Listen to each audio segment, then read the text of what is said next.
Happy Monday and welcome to Wolff Den, presented by Winnigan Academy and in the club room. Mark Moyer doing some great stuff with their networking events. Brandy Chastain will be there on Tuesday night. So check that out, Winnigan Academy in the club room. I'm Matt Wolff, founder and CEO of Ticket Time Machine. Today we have Eli Lunzer of the Eli Lunzer Productions company. Eli, welcome to the Wolff Den.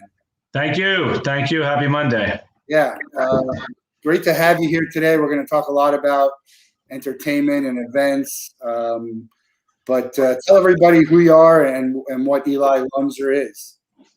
Yeah, so Eli Lunzer Productions is a event planning, production, and experiential firm based in New York City with offices in Miami, LA, and a couple opening up overseas in the next year or so. And we concentrate on all things events, from planning through execution, onto sponsorship and partnership opportunities, as well as talent, marketing, and production.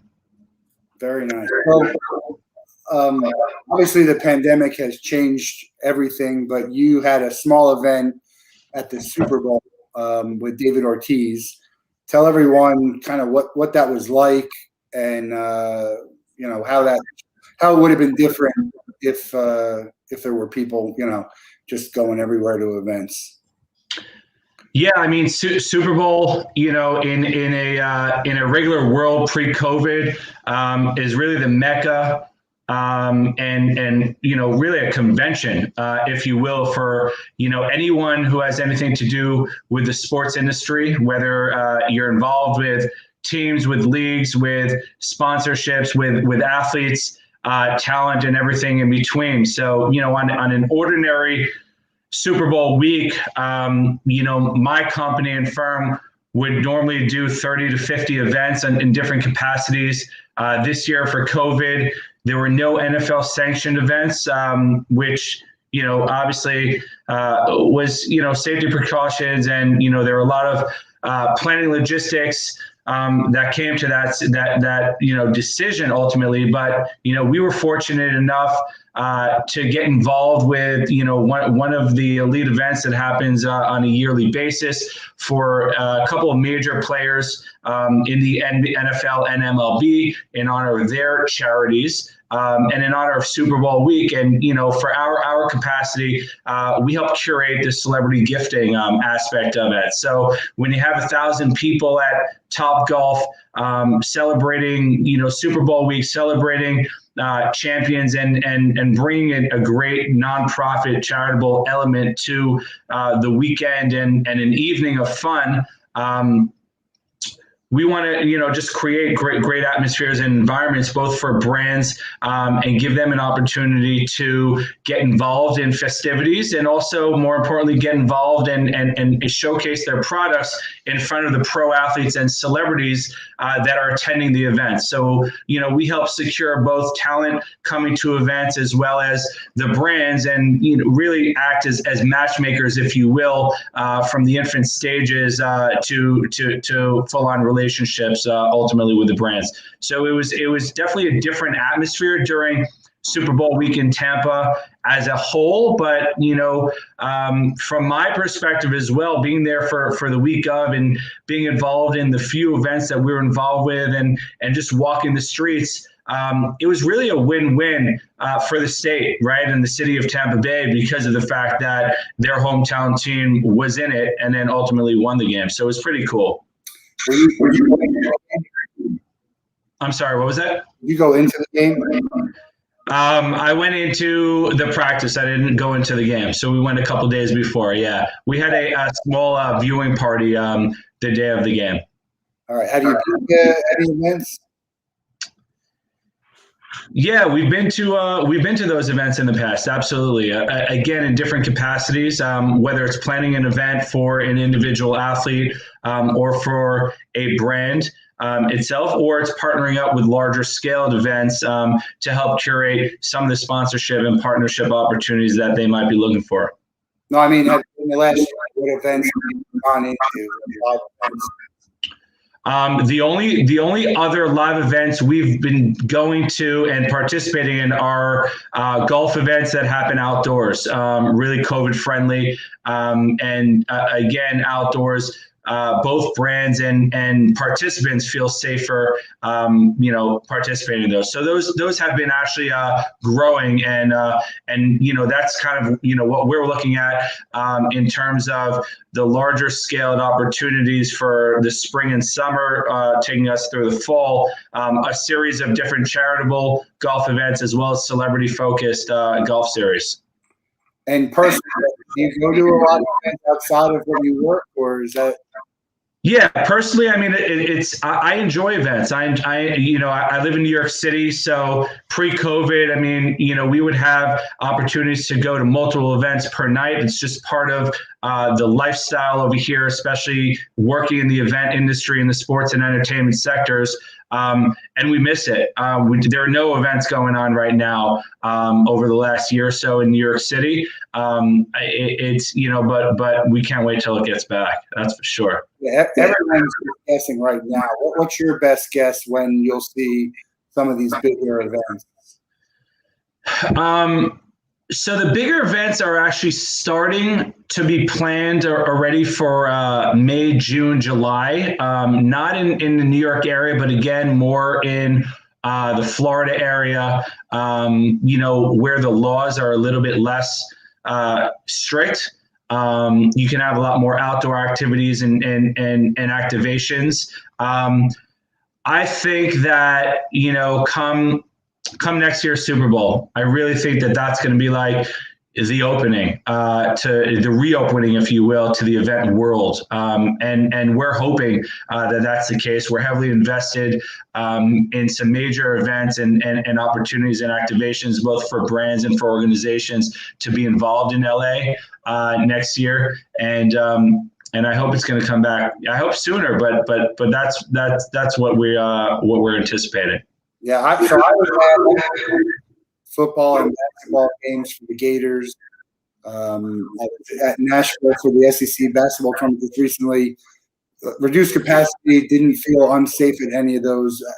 Personally, what do you feel comfortable going into today? So I'll tell you, during the football season, I actually went to a football game in Cleveland. I flew down for the day to see some clients, and we saw the Browns play the Ravens. It was an outdoor stadium. I think they were at 20 or 30% capacity, and it felt amazing. It actually felt amazing. You didn't really feel it, even though it was hardcore, COVID.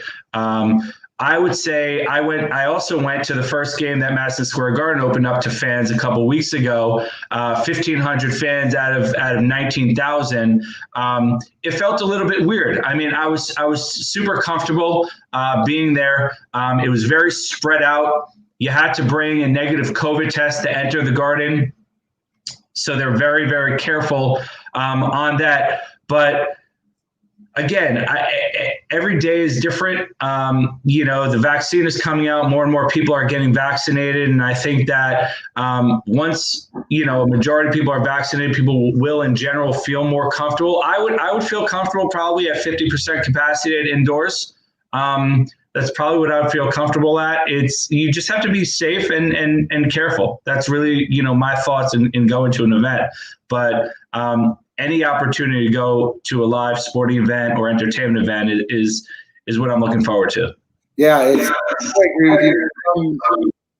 I think something more of perception than the reality. Like the COVID test, could I show up with a COVID test from 2 weeks ago that was negative? I mean, short of you having a COVID test that shows that you're negative today, I don't know that any of that matters. But I do understand that they're trying to make you feel more comfortable, at least trying to weed out some of the people, or at least limit and make it harder to get in, which means, hopefully safer. At the end of the day, if someone in there has COVID, you're probably going to get it, possibly. So it's somewhat of a numbers game, but definitely looking forward to when we can go back. Music is, I've been to sporting events and it feels great to be in a stadium with no one there almost. It's like a real relax. Like I had the whole like seats to myself and didn't have to feel scrunched, and it was good. But music, you want to go up to that stage and be around people. So that's going to be a little bit of a tougher go with reduced capacity, of course. Tell everyone how did you get into the event industry? How did you end up, starting ELP? Yeah, I started off. I started off in the music industry. Actually, my first internship in school was representing one of the Beatles, Ringo Starr, and then another classic rock and roller, Roger Daltrey. And the reason why I worked at that agency is because they represented a handful of big football players and baseball players. And my goal was to be an agent. A contract agent, and I didn't know much about it, but I got an opportunity to work for these guys and kind of fell in love with the process of selling talent and working with talent on a marketing basis and working with different brands and sponsorship opportunities and endorsement deals and meet and greets. And then we helped get involved with different concert tours. Rock and Roll Fantasy Camp was created while I was working there. And then when I finished, I decided I kind of actually the agent suggested that I go to law school and become an attorney, and I had zero interest in going back to school because I don't like school. But in the interim, I said, I'm not going to go to school, but I'll try and work at a law firm and see if I enjoy working at an entertainment law firm first. So I took a position at a law firm which concentrated on international celebrities and clients and dealt with, all those folks that are touring overseas and all the intricacies of dealing with endorsement deals and meet and greets from international clients all over the world. And I hated it. I just hated the process of working at a law firm is like going to a doctor. You come in, you have an issue, whether it's an immigration issue or it's a financial issue, et cetera. You go to the main attorneys there, right, that have the name on the plaques. And you sit down with a couple of associates, right? And the attorneys just say, okay, fine, you're going to go work with this person, and then you're going to work with that person, and that's it. It was nothing sexy about it. So I didn't like it. I ended up going to a business school at NYU, concentrating on live events and entertainment marketing, which was absolutely amazing. Learned a lot. Everything was a hands-on project, et cetera. And then I started the day after that. I got hired by Madison Square Garden to work for the New York Knicks and Rangers in a position that I didn't like. I didn't want, but it was working for the Garden. So I took that opportunity, which was a 9-month project, lasted 3.5 years, and learned a tremendous deal about the sports industry, about marketing, about talent, about advertising, et cetera. And from there, went on to running a consumer packaging company, brought them in from overseas into the United States and established them in the major markets, and kind of, again, went from corporate environment to my own environment where I had to build a team of 25 marketers and samplers, establish different brand marketing initiatives and sponsorship initiatives for the brand. And that's kind of where I said, I'm doing this here. It's kind of amazing and interesting. So that project lasted about 1.5 years as well. And then I went back into the world of, living in New York City and going out in nightlife and really maintaining relationships with some of the athletes and celebrities that I met while I was at the Garden, started getting paid to bring them out to the clubs. And in the interim, I was also involved with a handful of charitable organizations and nonprofits, and I helped establish them and taught them how to promote what they really wanted, their messaging, and how to help raise money through parties and events. So that's my real entree into the event planning and production world is through philanthropy and the nonprofit organizations, and showing young professionals how they can meet up, whether it's 20, 30, 40, 50 people at a bar or a lounge or a club, and we would create great atmosphere and environments for them to learn about an organization and raise some money for them as well. From there, I ended up partnering up with a friend of mine who was a DJ and then started his own event planning and production firm. We co-joined and went from those nonprofit smaller events to large-scale galas, and really honed in on the skills that we had. And frankly, we went out to brands and organizations and companies and said, hey, we'll do this for you, even though we never did it before, right? And we did it until we messed up, and we haven't messed up yet. So that's where, we started off in the event world, took that, rode that wave for about 10 or so years, and then got more involved in the sponsorship and partnership world. All while building my personal roster of pro athletes and celebrities through, as you mentioned before, going out in New York City, going to different events within the sports and entertainment sectors, whether it's the Grammys, MTV Awards, the All-Star Games, the Super Bowls, Fashion Week, etc.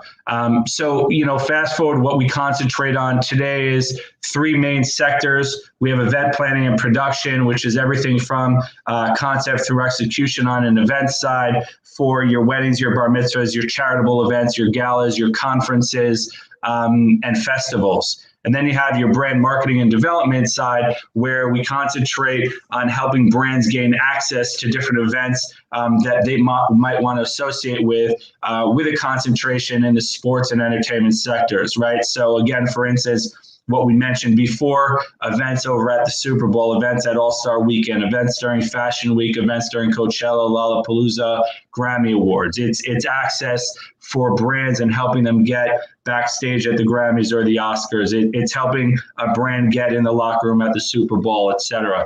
And then all the way through an endorsement and ambassadorship opportunities for brands that might want to find a face for their company.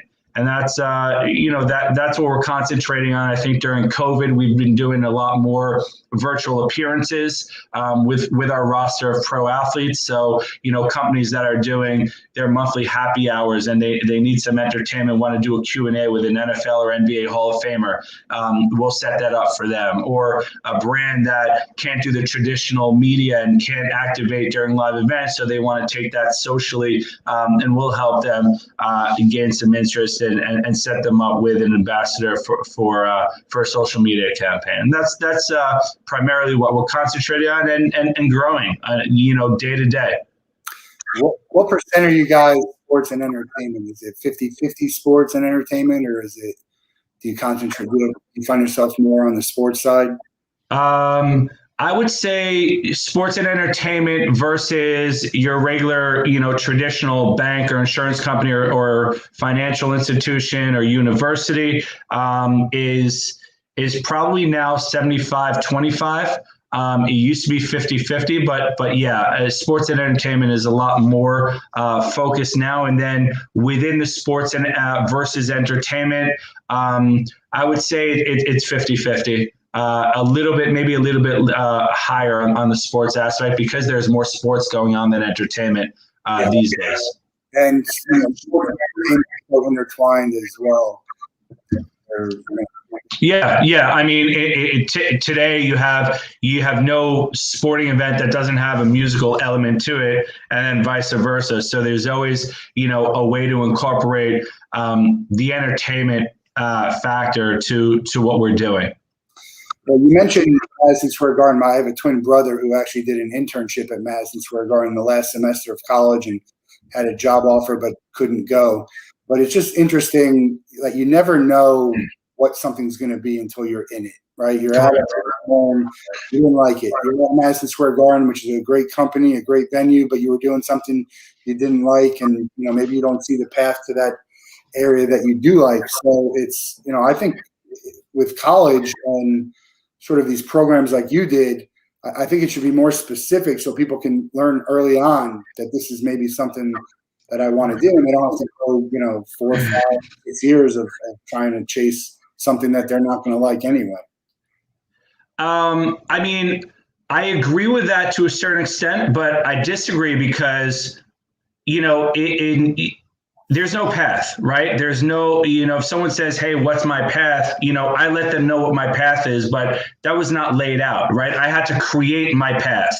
If you want to work in sports and entertainment, you really just have to hustle, right? And you have to take, all your experiences and grow from there and discuss it internally, whether you want to take the next opportunity that opens up, right? So, exactly to your point, when I was offered the position in Madison Square Garden right after that graduate program, I was like, hell no, I don't want to pick up the phone and make 1,000 phone calls a day and cold call and ask people if they want to buy season tickets or if they want to, come to the circus or something like that. It's just not what I wanted to do. I wasn't interested. I don't like sitting at a desk and calling people all day long. I like to be in front of people. I like to shake hands. I like to schmooze. I like to be out and about and entertain. But I said to myself, you know what? Here is a way into Madison Square Garden. Here's a 9-month opportunity that they're giving me a desk in Madison Square Garden, selling my favorite team, the Knicks and the Rangers, in my favorite arena, 25 blocks from my apartment, right? How can I say no to that? That's an opportunity. That 9-month project was extended because I excelled and became the number one salesperson in my group, for another 3 years or so. During those 3 years, I had the opportunity to work with the promotional team, with the advertising team, with the marketing team, with, meeting the different athletes that were working on the team so that then I can learn on the job and on the process, which is the most important thing, and decide, hey, where do I want to go? While I was at Madison Square Garden, I was recruited by that food manufacturer company 3 times, but I wasn't ready to go and I wasn't interested in taking that next move to the food industry, consumer packaging industry. I just had zero interest until the 4th time, right, when the timing was quote unquote right and there was nowhere for me to go anymore at Madison Square Garden, and this other company really wanted me and was more established and they had money behind them and they had marketing behind them. And they said, this is the time. That's where I said, okay, fine, time to move on. And then on to the next opportunity and the next opportunity. So, yeah, I mean, unfortunately, there's a lot of sweat, equity, and effort and years that people spend time trying to figure out what they want to do. But I think that's part of the process. And I think that's important. And it's also important to learn and do things that you don't enjoy, right? So that that's not what you want to do. I agree. It took me a long time. A job to put on my resume. And, you wish you'd get there sooner, but you also did. It kind of molded you into what you want and what you don't want, which knowing what you don't want to do is almost just as important as knowing what you do want to do. Because sometimes you get somewhere and you think it's one thing, but it really isn't. It's hard to tell exactly what a job is going to be. Right. Says, hey, you're selling tickets. You're in the call center and you're picking up the phone and selling tickets. And then some companies, depending on who your manager is, maybe you get a lot of leeway, maybe you don't. Maybe you have room for creativity, maybe you don't. And that's, you got to navigate your way through that. What's next at ULP? I mean, I know you talked about expanding into international. Yeah, I mean, what's next is, international. Dubai is on our radar to create and produce events in Dubai. But I think more importantly is really just becoming a bigger powerhouse here in the States. There's going to be a ton of opportunity. I mean, the world has been shut down for the last year, as you know it, right? Within your industry, our industry, and all industries. I think once things open, the event world is going to explode. We're creating a couple new divisions of our company that have to do with the live event space, that have to do with talent and celebrity space, and creating, more open opportunities for them. I think really just continuing what we've started in enabling and working with startups and folks that don't have access to large scaled events. We enjoy working with them on a regular basis, and we enjoy, growing with them, right? So that's one of the specialties in our company is going and introducing a product or a brand so that they can be involved in the Super Bowl or in the NBA All-Star Game or in the Grammys and the Oscars, et cetera. And there are a ton, with these pandemics and with, the way the world is, there's so many new products and brands that are actually opening up because they're taking advantage of the opportunity to start their own business and their brands. And again, additionally with our talent division, I think our talent division is going to explode. I think the opportunities, for people to connect virtually, our niche with talent is one-on-one. Really an opportunity for a company, an individual, a brand, a family, right? Who says instead of a bar mitzvah present, we're going to get you a one-on-one opportunity to speak with your favorite athlete, or we're going to have him and invite him over to your home, or you're going to be able to go to a basketball game with him or a concert, etc., with him or her. So these are some great opportunities that we're working on. And then partnerships, larger scale partnerships, just to reiterate with the path, right? Even within professional success in your business, every day is evolving, right? And opportunities grow, right? So, our process, quote unquote, is starts within the brand development world, introducing a brand to athletes and celebrities at a larger scale to brand. The athlete and celebrity, it has an opportunity to learn more about the product and the brand. They have an opportunity to use it as much or as little as they like. Oftentimes the ultimate goal is that we're connecting an athlete and a brand or product on an investment strategy, right? And they love it so much because they were introduced to it at one of the events that they attended that they become not only an ambassador, but a face and an investor of it. So, these opportunities are coming up on a daily basis. It's a matter of, connecting dots and timing. That's really what it is. It's timing as well. Yeah. When you athletes, I know there's out there that put this in the roster, but that's people that they can get to through someone like you, correct? You have the closer, more with the athletes and the celebrities to go, right? I'm sorry, you cut out a little bit. What was the question? Sometimes when you see get someone to attend your event, the celebrity, and there's these booking, charges. These companies will put all of them out there because there's 10 or 11 different companies all trying to work with the same athlete. But what you guys are more specific with the athlete, they're not, I wouldn't say exclusive, but you're the one who handles their stuff. Is that accurate? Yeah, I mean, most of the athletes and the talent that are on our roster are personal friends and relationships. So we go to them directly with the opportunities, and they really say, hey, yes or no.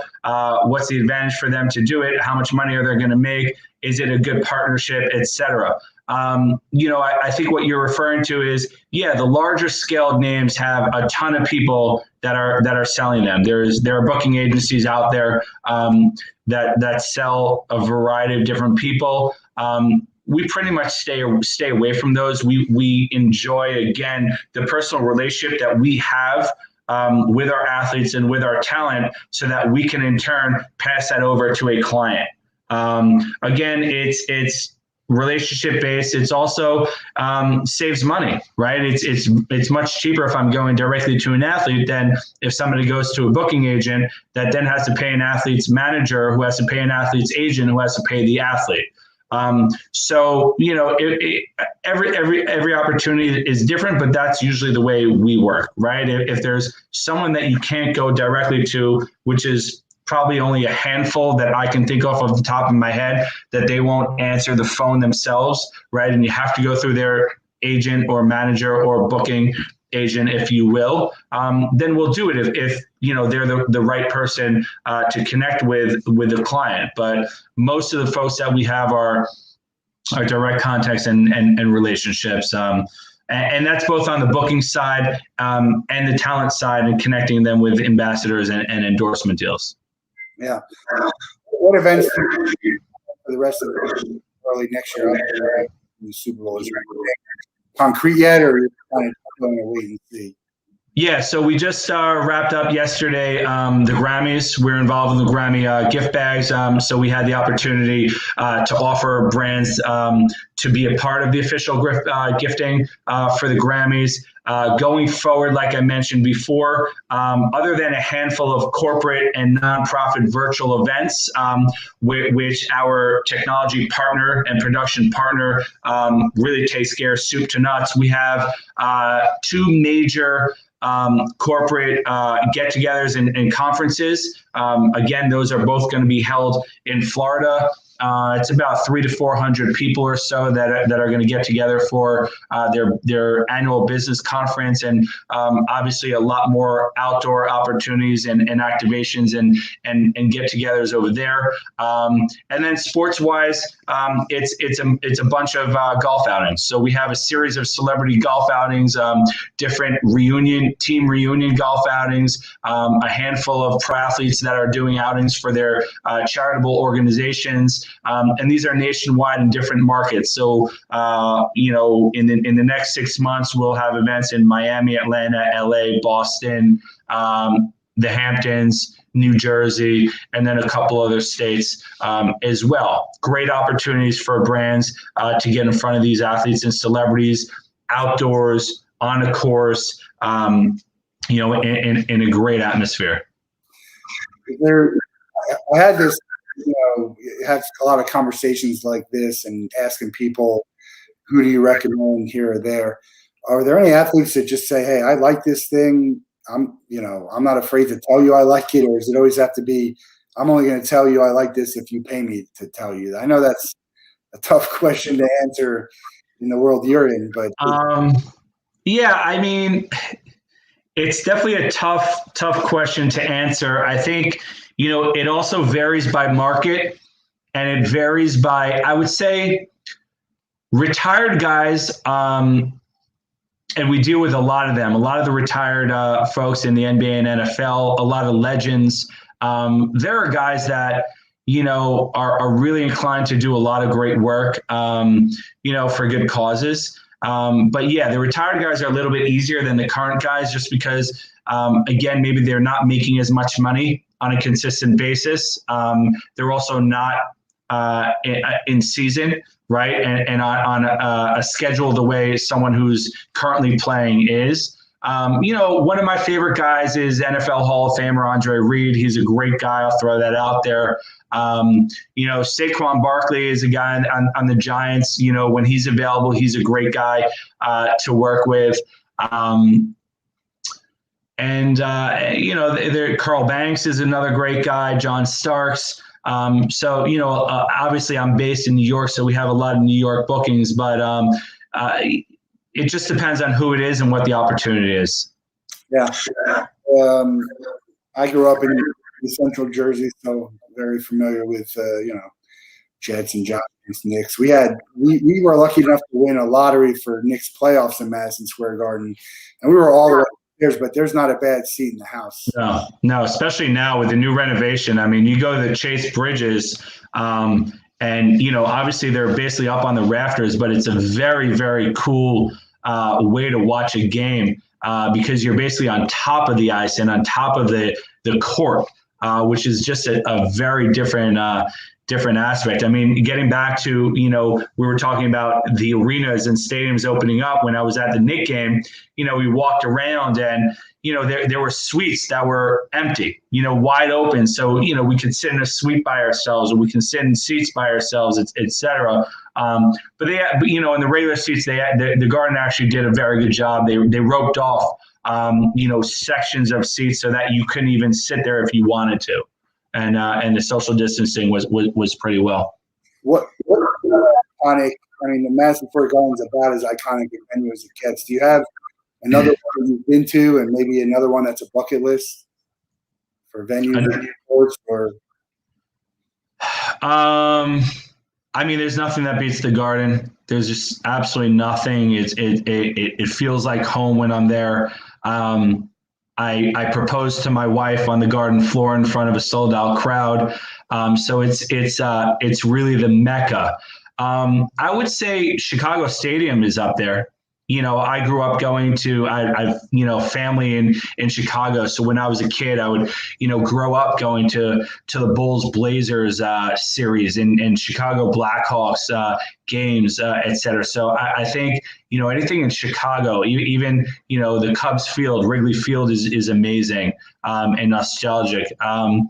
You know, obviously on the tip of my tongue is you know, Boston Red Sox, but I can't say anything about them because I'm a huge diehard Yankee fan. So, but for me, honestly, going to any arena and any stadium just feels awesome. It feels alive. And I love it, you know, from the sports aspect, fan aspect, and from the business aspect. I mean, I walk into anywhere I go, any stadium I go, whether it's collegiate or professional, international, the big three, whatever it is, it's all about, hey, who are the partners? Who are the brands? Who are they aligning themselves with, right? Like what resonates with them? So, you know, I just love that aspect. yeah, with regard to you know, these live experiential marketing, I think, you know, everything's digital, but there's a really good opportunity to engage with your audience and with the fans through an activation at an event. And you know, I think there's some real creative stuff going on right now. I think there's some people who just kind of do the bare minimum and, you know, kind of lazy stuff. But we're looking to get into, you know, partners and brands for those activation type things. And you can even bridge the digital and the physical world.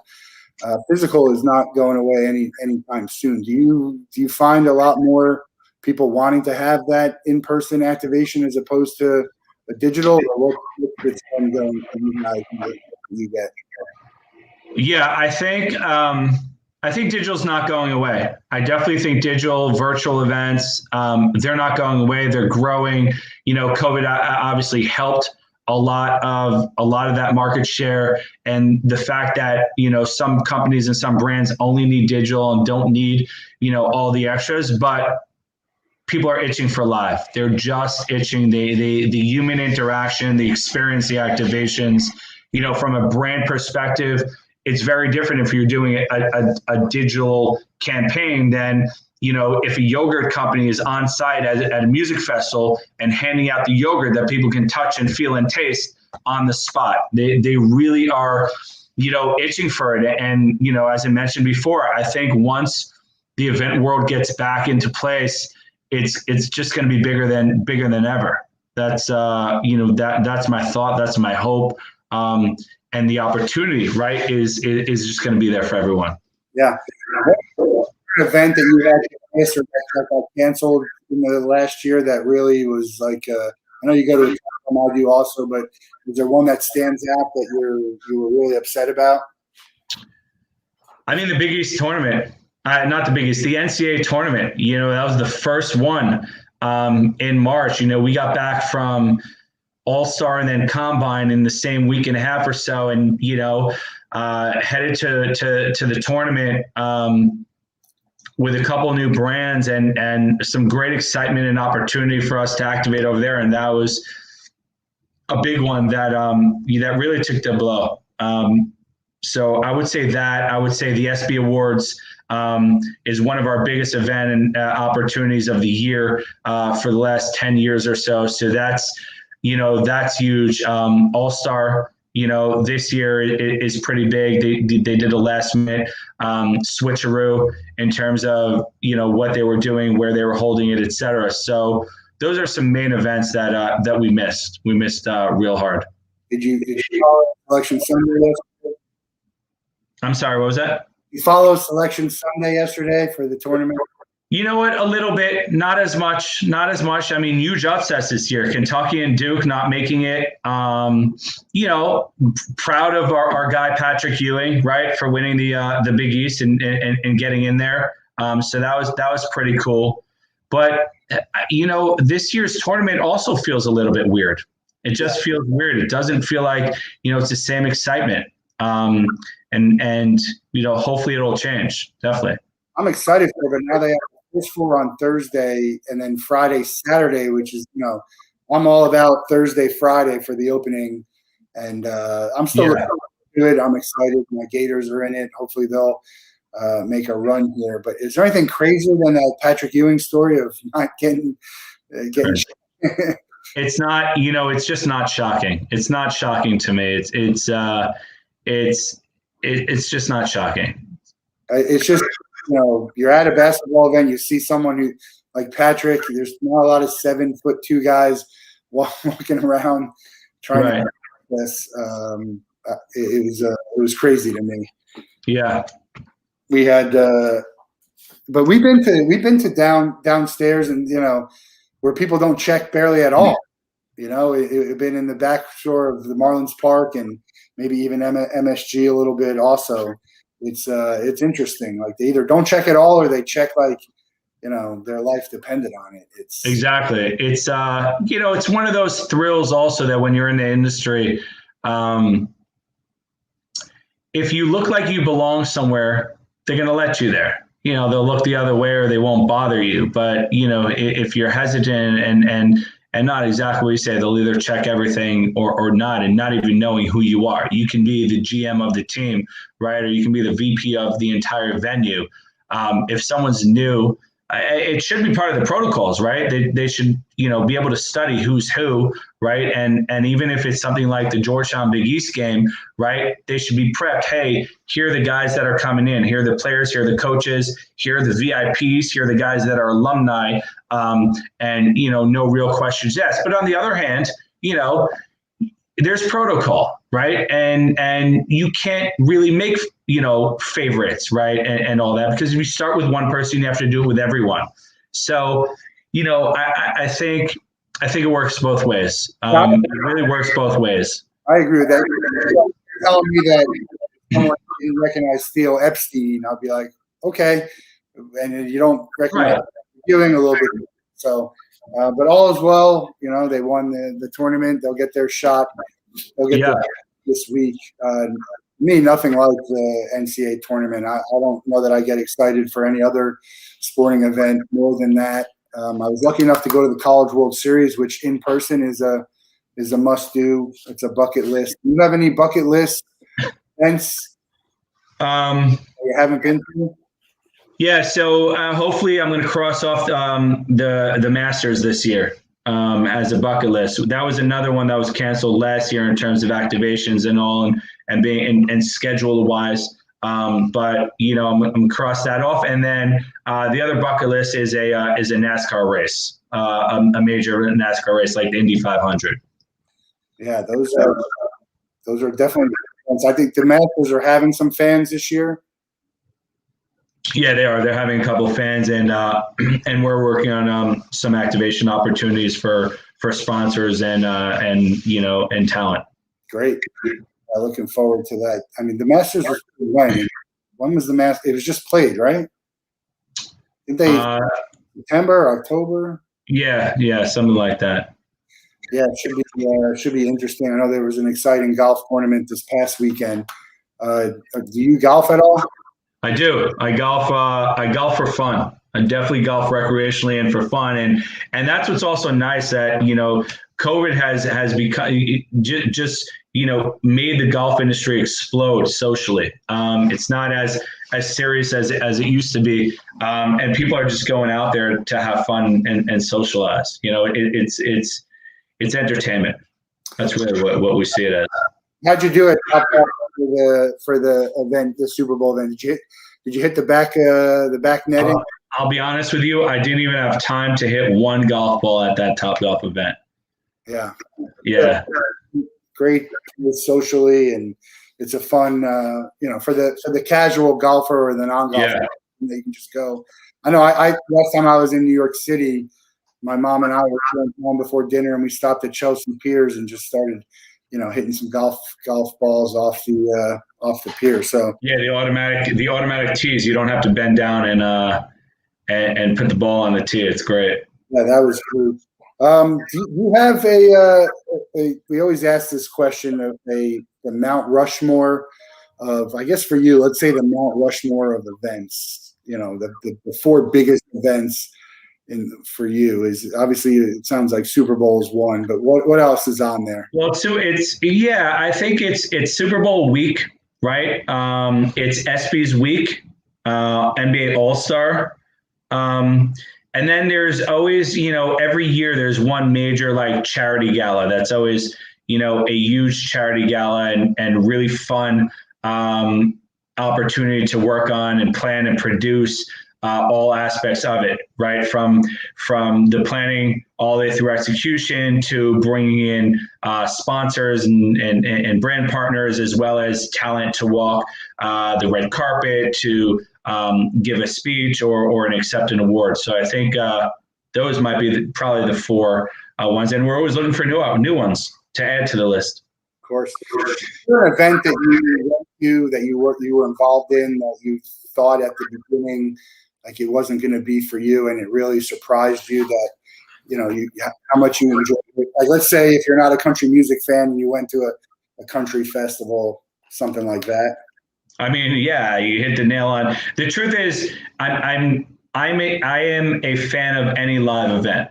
Yeah. I'm a fan of any live event. I'll tell you, one of the perks of working in Madison Square Garden was that I had all access to the entire, arena, pretty much all hours of the day, nighttime only when there were events going on. But, so one of the perks was that I would schedule my meetings with clients to show them the different assets that they were potentially purchasing, whether it was a sponsorship, whether it was seating, whether it was suites or VIPs, et cetera, during the morning sessions where talent would warm up and practice, right? So like, sumo wrestling. I'm not a sumo wrestling fan, but to be in the arena while someone's practicing, right, their sumo wrestling matches and all that, right? Or, I'm not a Prince fan, right? He was a huge artist and great talent, et cetera, right? But to be able to go to his sound check,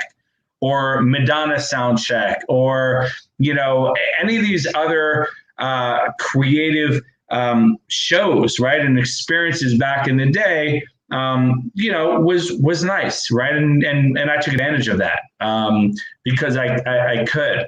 Other than that, I think that honestly, cricket is a sport that I wouldn't enjoy, but once you're there and it's like a real event and there's competition, you enjoy it.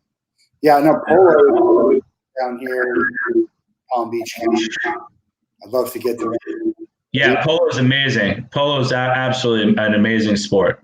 I tried to go to sumo when I was in Japan.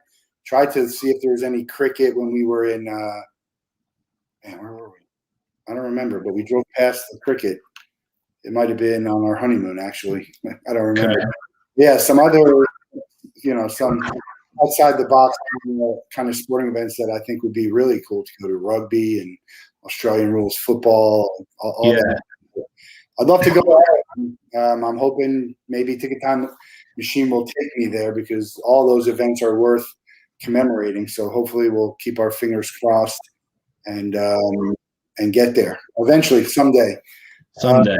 Yeah. What would you be doing if you were in the event world? Do you have any thoughts growing up? No. I mean, yeah, growing up, I knew I had to be involved in something event related, sports related. I had no idea what. I really had no idea what, but I don't know what I would be doing, honestly. I mean, in today's day and age, if I had unlimited funds or didn't have to worry about funds, it'd probably be some sort of investing. That's really what it would be involved with. Yeah, some sort of banking and investing. Yeah, a lot of that. Are you into the NFTs? I'm not. I'm not into NFTs yet. No. Me neither. It'll be interesting to see what happens. A lot of people make some money. A lot of people lose some money. Correct. The richer. That's how it'll go there. How about baseball cards? Were you a collector? Yeah, I'm a huge collector, and I was just going to say I'm still behind, on going back to my parents' house and checking everything out, and it's a huge undertaking. I remember back in the day, going to the card store and getting the Beckett's and going to card shows, et cetera, and pricing things out and rating them, et cetera. It's hot. It's hot right now, and people are cashing in. And again, the only difference is I'm not a card collector, for the past 10, 15 years or so. So I don't have those LeBrons, Currys, KDs, et cetera. My cards are all the old school cards of the 80s. What's your favorite card? Well, I know I have a Mickey Mantle, so that's pretty sentimental. That's a good one. I probably have I have a collection of Michael Jordans and Magics and Larry Bird and those guys. But I don't know how valuable they are. I really don't know how valuable they are. I know it's going to take some time to price them out. Are you a collector? Do you go to these events? Do you have memorabilia that's special to you? I love memorabilia. I love memorabilia. I'm a huge memorabilia guy. I enjoy, it's obviously a perk that I work with a lot of pro athletes and celebrities so that, I can create my own custom memorabilia. And I would say 95% of the memorabilia that I have are literally from me, getting it, from the talent, from the athletes and the celebrities themselves. It's not purchased or gifted or anything like that. It's some unique opportunities and pieces of memorabilia that I have over the years. And yeah, I really enjoy it. You have a favorite one or one that means the most to you? I don't know if I have a favorite one. A lot of them have stories on how I've gotten them. So those are cool and meaningful, but I think the collection is just, is meaningful as a whole, right? I'm always trying to figure out, what's the next piece that I want or who am I missing, in a set, et cetera.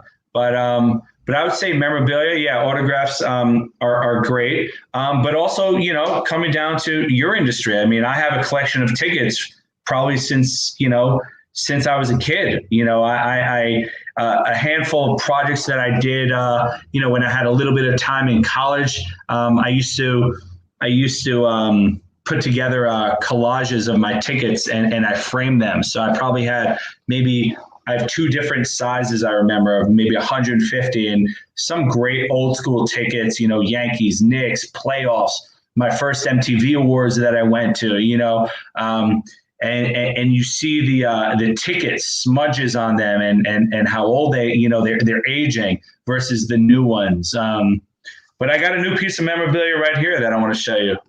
All laminated, the shootout that my man over here, Matt, did taking time to see. You got that too. All access. Yeah, but is yours laminated? Oh, you got it laminated?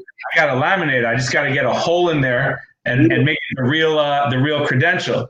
Yeah, it was last minute, so we were a little exactly.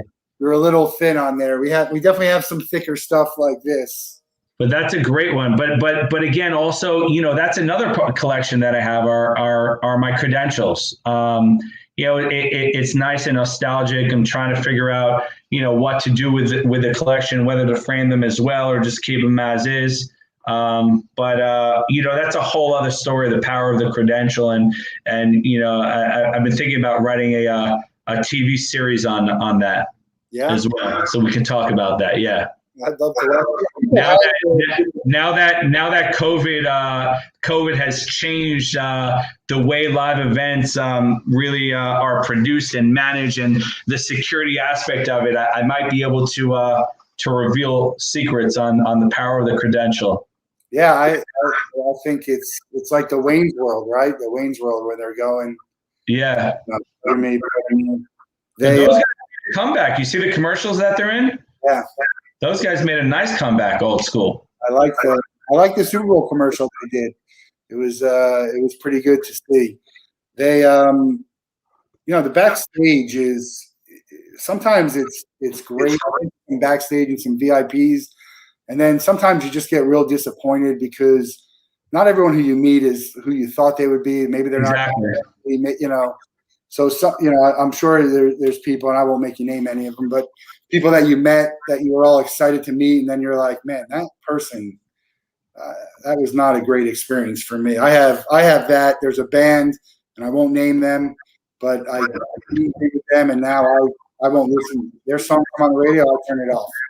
That's how it was just not a great experience, and I didn't have to pay for it. The crazy thing is that people are paying $75, $100, $200 just to meet these people for a handshake, and they're like, no, you can't take a picture, your own picture, you can't autograph, and I think they need to make the VIP experience a better and more valuable for the fan who's willing to break out a lot of money. That's for these people. Some of them, it's a lot of money to give up $75 just to meet someone and shake their hand for 5 minutes. Well, that's what we're doing. That's part of what we're doing with VIP experiences and our new live experience opportunity, both within an event itself, whether it's a game or a concert, and then individually, right? Meet and greets. And it goes back to, who we're dealing with, right? And the fact that we do have personal relationships with them and they want to do well for us and our clients. So that's it. Going back to that really bad experience, unfortunately, I do have one. And it was a real bummer. It was just a bummer because he was like, I idolized the guy growing up, and like he was the best guy. He's the best player in the world, right? But he was just not the nicest guy compared to everyone else I've either met or dealt with. And you might be able to guess who it is, but yeah. Everyone says how they're the nicest person ever. But there's a lot of, I always say, there's a lot of assholes out there. So I want someone to go and say, you know what, this guy, I'm not happy he's gone, but he was a real dick, or he really was not nice, a good person, or whatever. I don't know. It'll happen eventually. But they get me on camera after if they're what's crazy is that like it was great to meet him and be backstage with him and all, but like after the interaction and the experience, it's like, shit, I wish I actually never met him. And I wish I wasn't backstage, because then you won't think of how negative that experience was. Give me a person who you would be like, your mind would be blown if you found out that they were not a good person. Or not. Well, I don't know if they're not a good person just because they're an asshole. Or doing something. If they got caught in a scandal that proved they weren't a good person.